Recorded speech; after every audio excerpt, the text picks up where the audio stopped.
dhegaystayaasha sharafta lahow wayna soo gaadhay diyaaraddii bisha Ramadaan ee barakeysan.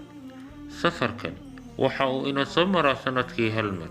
Hogaamiyaha safarka Al-Qur'aan Al-Kariim nambarka duulitaanka 1442 hijriyada. Masaafada safarka 29 ilaa 30 maalmood. Muddada lagu sugnaan doono duulitaanka 14 ilaa 15 saacadood. waxaa lagu codsanayaa rakaabka diyaaradda inay xidhaan suunka ama beelka iimaanka iyo alla ka cabsiga. sidoo kale waxaa lagu codsanayaa in ay sadaqa la baxaan oo ay caawiyaan dadka baahan, xidhiidhiyaan qaraabada, salaadana oogaan. baraarujin muhiim ah. waxaa lagu baraarujinayaa rakaabka in ay ka dheeraadaan wax kastoo xaaraan ah, kuna dadaalaan camalka wanaagsan iyo cibaadada.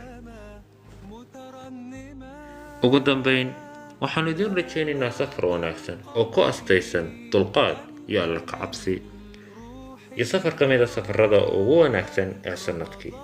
waxaanan idinkaga sii tegaynaa Ramadaan Kariim.